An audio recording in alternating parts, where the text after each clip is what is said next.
There is a moment in life when everything you believed about yourself, your choices, your love, your future, cracks open like dry earth in a summer drought. Mine came on a Tuesday evening in October, while I was folding laundry in our bedroom and listening to what I thought was nothing on the other end of a pocket-dialed call from my husband Derek. I almost hung up. Lord, I wish I had. Instead, I heard laughter, the clink of glasses, and the easy comfort of men who believe they are completely invisible. And then I heard my husband's voice say something that would take me 11 months to answer. Not with screaming, not with tears at a kitchen table, but with the kind of cold, precise, devastating patience that only a woman who has spent her entire life being underestimated could ever manage. This is that story, and I need you to stay with me until the very end. Dear friends, welcome, and thank you for being here. If this is your first time on this channel, please hit that subscribe button right now. Give this video a like, and share it with someone who needs to hear a story like this today. Drop a comment below and tell me, where in the world are you watching from right now? Hit that notification bell so you never miss a single story. I read every single comment. Now let's get into it.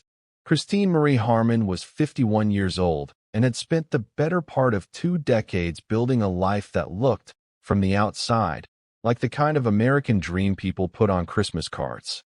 She and Derek had met at a mutual friend's summer cookout in Phoenix, Arizona, back when she was 32 and he was 34, and the world still felt wide and generous and full of the right kind of possibility. She was a financial analyst at a mid-sized consulting firm downtown. Sharp, methodical, the kind of woman who could look at a balance sheet and read the story hiding beneath the numbers, the story that most people would never think to look for. Derek was charming in the particular way that certain men are charming, not theatrical about it. Not loud, just quietly magnetic, the sort of person who made you feel like the most important presence in the room without you ever quite understanding the mechanism by which he did it. They married after 2 years of dating. They bought a house in Scottsdale with a backyard garden that Christine tended on Sunday mornings with a cup of coffee and a pair of worn leather gardening gloves. They had a golden retriever named Biscuit and a guest room that her younger sister Lucy used whenever she drove up from Tucson. Life was not perfect.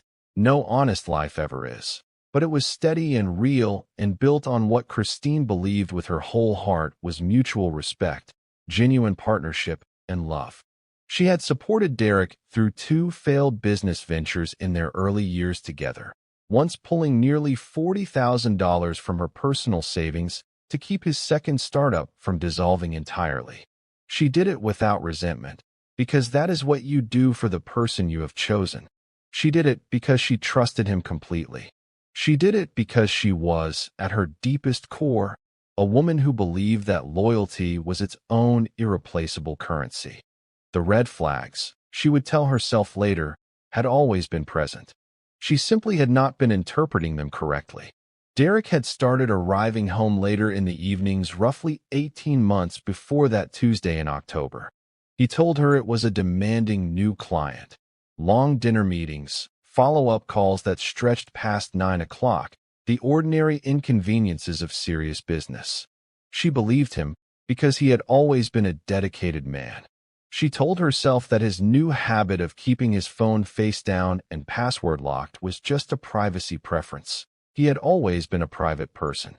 She told herself the new cologne, the slightly more deliberate dressing, the gym membership suddenly renewed after years of sitting and used, were just a man in his mid-50s trying to feel good about the body he was living in. She told herself all of this not because she was naive or weak, but because trust, once given from the deepest part of yourself, is extraordinarily reluctant to die. It fights to survive even when the evidence is accumulating against it like water behind a dam. On that Tuesday in October, Derek called her at 6:47 in the evening. She answered, said hello twice, received no response, and assumed he had dialed her accidentally. She was about to end the call herself when she heard it, the ambient texture of a restaurant, the shuffle of a phone being set face down on a table, and the voices of men in the middle of a comfortable, unguarded conversation. She recognized Stan's voice first. Stan Hargrove was Derek's oldest friend from their college days, a loud, backslapping man who had always made Christine feel vaguely invisible whenever she was in the same room with him, as though she were furniture that had learned to nod. Then she heard Robert's voice, Robert Finch, Derek's business partner, quieter but deliberate, always calculating something just beneath the surface of whatever he was actually saying. And then she heard Derek laugh, and that laugh, that specific laugh, the one he reserved for moments of total comfort and complete guard-down ease, made her stomach go absolutely still. Stan said something about how Derek seemed lighter lately, more like himself. Robert said he had noticed the same thing. And then Stan, in that blunt, unfiltered way of his, asked the question directly. "So what's the plan with Christine?" The silence that followed lasted exactly 3 seconds. Christine counted them, standing in her bedroom with warm laundry still in both hands.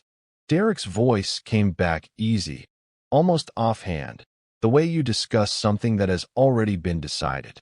"She's still useful. She's managing the refinancing on the Glendale property, and I need her signature on the LLC transfer by March. Once that's done," and he paused, and somewhere at that table a glass was set down, and Christine pressed that phone so hard against her ear that it left a small red mark on her cheekbone that was still visible the next morning. "Once that's done, I'll deal with it." Robert asked about Linda, and Derek said, his voice dropping into something soft and certain and terrifyingly sincere, "Linda is the best thing that's happened to me in years." Christine sat down on the edge of the bed. The laundry was still warm in her hands. Outside, a neighbor's dog was barking at something it couldn't name.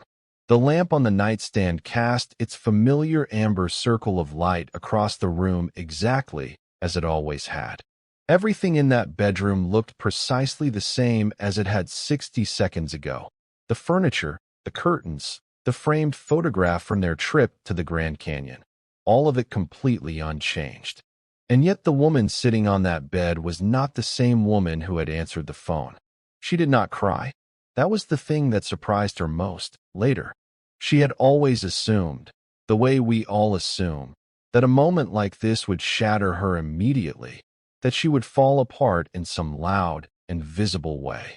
Instead, she felt something settle in her chest, cold and dense and strangely purposeful, like a stone dropping through deep water, finding the bottom, and staying there without apology. She set the phone down carefully. She pressed end call. She sat in the silence for a long time. Then she got up and finished folding the laundry. What Christine did not do that night was confront Derek. She did not cry when he walked through the door at 9:15, smelling of wine and that particular cologne. She did not pick up his phone from the kitchen counter while he was in the shower and scroll through it with shaking hands. She warmed his dinner plate, asked about his evening with the same mild interest she always had, listened to the specific architecture of his lies with the same attentive expression she had always offered him, and went to bed. She lay in the dark beside him and stared at the ceiling and began, quietly, methodically, with the professional precision of a woman who had spent 20 years reading stories that numbers were trying to hide, to think. She was a financial analyst.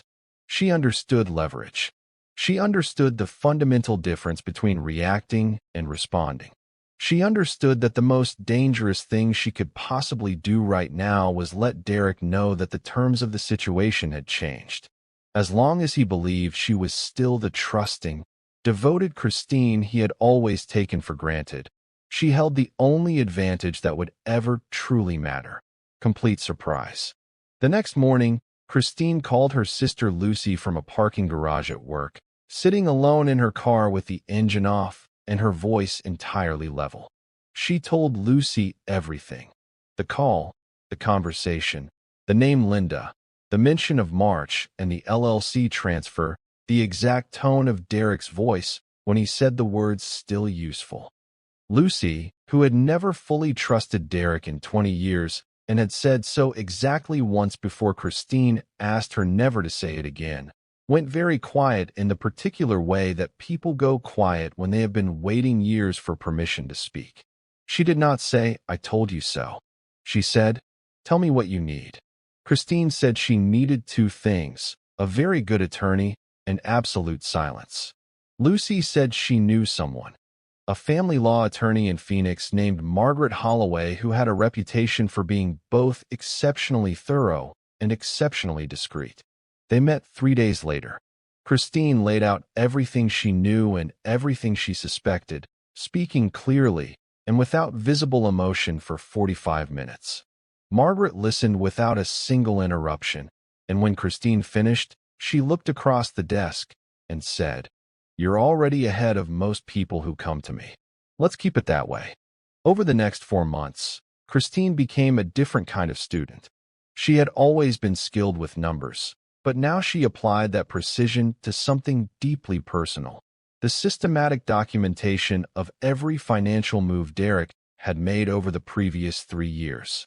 She requested copies of account statements, cross-referenced investment records, traced fund transfers she had previously authorized without scrutiny because she had trusted him to manage their shared financial life honestly. What she found was not sloppy work. Derek was not a careless man, but he was arrogant in the specific way that people who have never once been caught always become, and arrogance, she knew this from 20 years of auditing other people's decisions, always leaves fingerprints.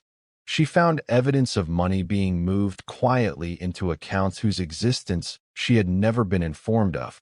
She found that 2 properties nominally held in both names had been maneuvered into legal configurations that would have made it extremely difficult for anyone who was not looking with real precision to claim a full and fair share. She also found Linda, not through drama, not through a private investigator or a confrontation, but through the simple and unglamorous act of paying genuine attention to details she had previously chosen not to examine. Linda Garrett was 43 years old, a marketing consultant who had been working with Derek's firm for nearly 2 years. She had her own LinkedIn profile, her own professional history, her own life that existed entirely separately from the one Christine was currently dismantling piece by careful piece.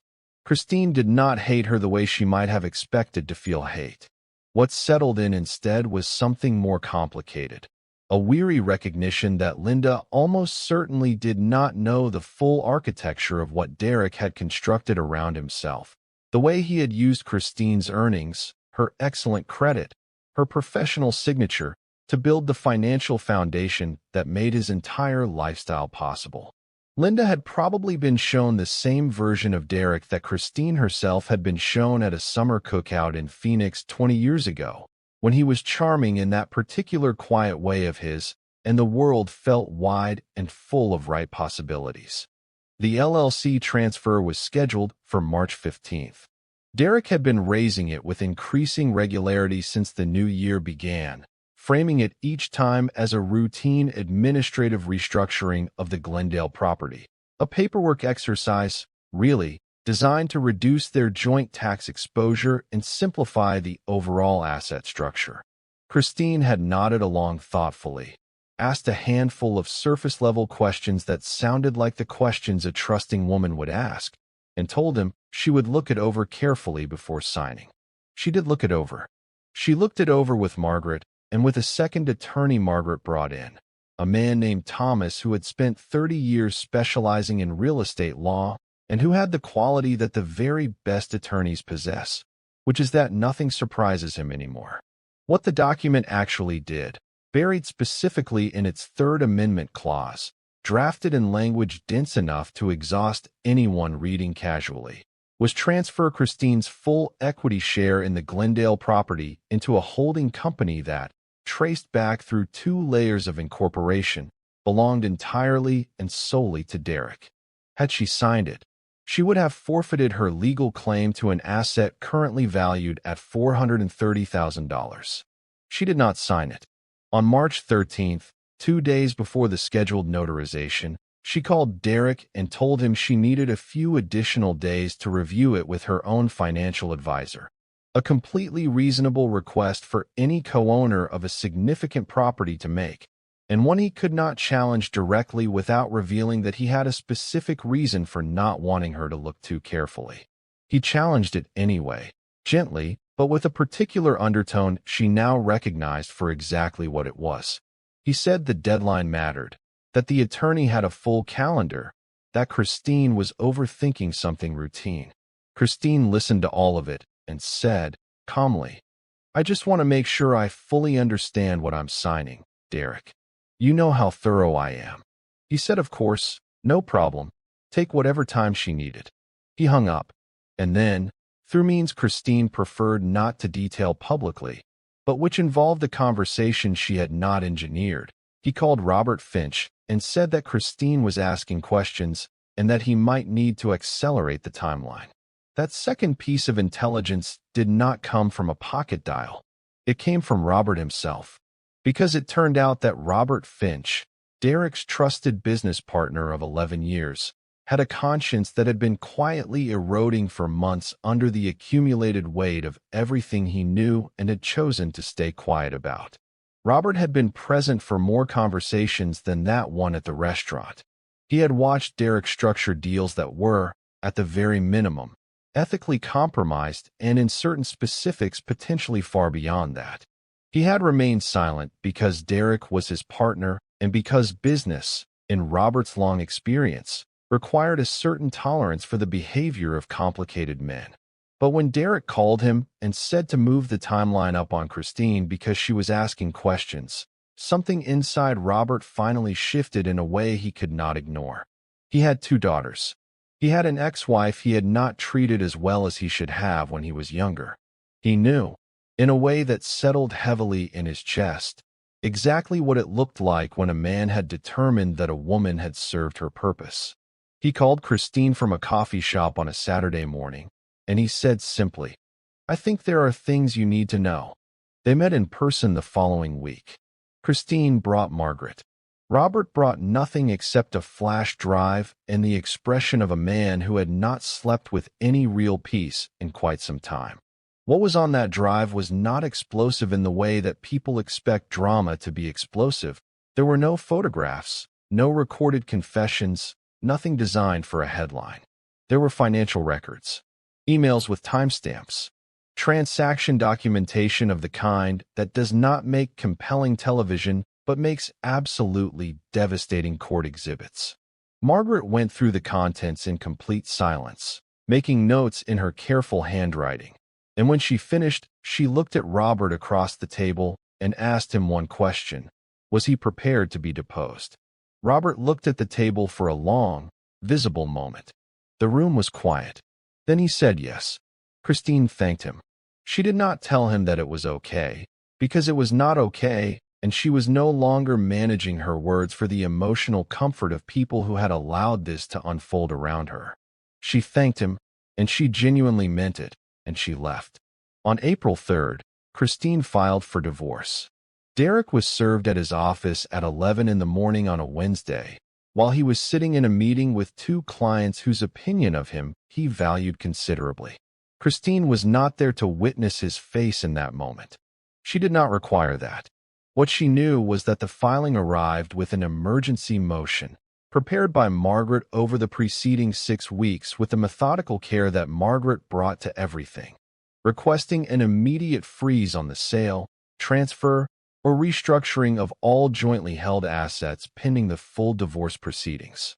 The motion was granted within 48 hours. The Glendale transfer, the LLC restructuring, the account maneuvers Derek had been assembling with such patience and such confidence, all of it stopped, locked in place, frozen like a photograph of a man caught mid-reach, his hand extended towards something he suddenly and completely could not touch. Derek called her that evening, 6 times in the space of 40 minutes. She did not answer any of them. On the 7th call, she picked up. She said only, "Have your attorney contact mine." Then she ended the call, deliberately, completely, without another word. What followed was not swift, and that is the part of the story that needs to be told honestly, because people who have not lived through it always imagine it differently. The divorce took 14 months. There were depositions and mediations and 3 separate court appearances. Derek hired an attorney named Harrison who had built a substantial career on making women feel diminished and confused in conference rooms, and Harrison was genuinely skilled at his work. He questioned the legitimacy of Christine's documented contributions to their shared assets. He implied, in one particularly galling mediation session, that Christine's own financial movements in the months prior to filing were themselves suspect. He suggested that Christine had been the party acting in bad faith throughout the marriage. Margaret let Harrison finish every single argument before dismantling each one in sequence using documentation, timestamps, and the kind of forensic financial analysis that Christine had personally spent 4 months compiling. Christine sat through every session with her hands folded on the table in front of her and her expression completely, deliberately, professionally unreadable, because she had spent 11 months practicing exactly this, the discipline of feeling everything and showing nothing until she alone decided when and how and exactly how much to show. The element that Harrison and Derek had genuinely not prepared for, the one that recontextualized the entire proceeding, arrived during a deposition in August of the following year, when Robert Finch testified under oath about a specific conversation in which Derek had explicitly and clearly stated his intention to utilize Christine's financial position and professional credibility until the Glendale refinancing was completed and the LLC transfer was secured, and then to end the marriage in a manner structured to maximize his own asset retention while minimizing her legal claims. Robert testified calmly, without drama, with the flash drive's contents formally entered as exhibits. When Derek's attorney attempted to discredit Robert by suggesting that the dissolution of their business partnership was the actual motive driving his testimony, Robert produced a series of text messages between himself and Derek, messages in which Derek, in his own unguarded words, had laid out the full timeline and his full intentions with a frankness that no attorney in the country could credibly explain away. The room went very quiet. Derek looked at the table. It was the first time in 14 months that Christine had seen him look genuinely, unmistakably small. The settlement was reached in October, 11 months and 29 days after Christine had sat on the edge of a bed in Scottsdale with warm laundry in her hands and a phone pressed hard against her cheekbone. She received her full equity in the Glendale property. She received a settlement figure that accurately reflected her true financial contributions across the full course of the marriage, including, and Margaret had made sure of this specifically, the $40,000 from their early years that Christine had given without ever once asking for acknowledgement, let alone repayment. She received the house in Scottsdale.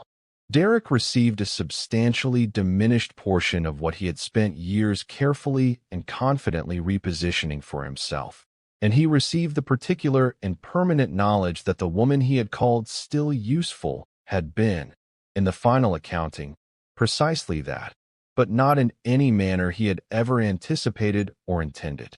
Margaret shook Christine's hand in the parking lot and said that Christine had been the most composed client she had ever represented in 30 years of practice. Christine said, "I wasn't composed. I was just patient." Margaret looked at her for a moment and then said, "I know. That's what I meant." Linda Garrett was never a part of Christine's plan. That was a choice Christine had made deliberately, early on, when the anger was still fresh enough to make other choices feel satisfying. She had decided not to make Linda a target, because making Linda a target would have redirected this entire story toward a woman, and this story was never about a woman. This story was always, from the very first second of that Tuesday phone call, about Derek, about what Derek had chosen to do, what Derek had spent years quietly taking, what Derek had said without knowing anyone was listening. Whether Linda eventually came to understand the full picture of the man she had chosen, the debts restructured in Christine's name, the signature she had almost obtained, the clinical timeline Derek had constructed for discarding the woman whose financial credibility had funded his ambitions for 20 years. That was a matter between Linda and her own future judgment. Christine wished her no particular harm. She wished her only clarity, the kind that arrives before the mistake is fully made, rather than standing in the wreckage of the years after. Christine sold the house in Scottsdale 14 months after the settlement was signed. She kept Biscuit. She kept the worn leather gardening gloves. She moved to a smaller place outside of Sedona. Red Rock country, bigger sky, mornings that felt, in a way she had genuinely not expected, like taking a full breath for the first time in years. Her sister Lucy came the first weekend, and they sat on the back porch together and watched the evening light move across the rocks, the way it shifts from deep red to a burning gold to a shade of violet that does not have a proper name in any language. Lucy asked her how she was feeling, the way Lucy always asked, watching Christine's face with the quiet attention of someone who has known her longer than anyone. Christine thought about the question honestly for a long moment before answering. "I'm not satisfied," she said finally, and she meant it. "But I'm not hollow either. I'm just clear." Lucy nodded slowly and said nothing more, because there was genuinely nothing to add to that. The light kept moving across the rocks. The rocks themselves stayed exactly where they were. There is something that people almost always want to know at the end of a story like this, whether she regrets the years, or whether she would have chosen differently, or whether Derek eventually found within himself some real understanding of what his choices had cost the woman who had loved him. Christine has said, in the rare moments when she has been willing to speak about any of it at all, that she does not carry the 20 years as regret. She carries them as information. They taught her how to read the story beneath the numbers. They taught her how to grow tomatoes in desert soil, and how to make a house feel like a home worth living in, and how to be generous with her trust and her resources and her heart. And they taught her. This is the part she says last, quietly, with a particular expression her sister has described as the most honest thing she has ever seen on another person's face. They taught her that the men who underestimate patient women are always, without a single exception, eventually surprised by them. And by the time that surprise arrives, it is always too late to do anything about it.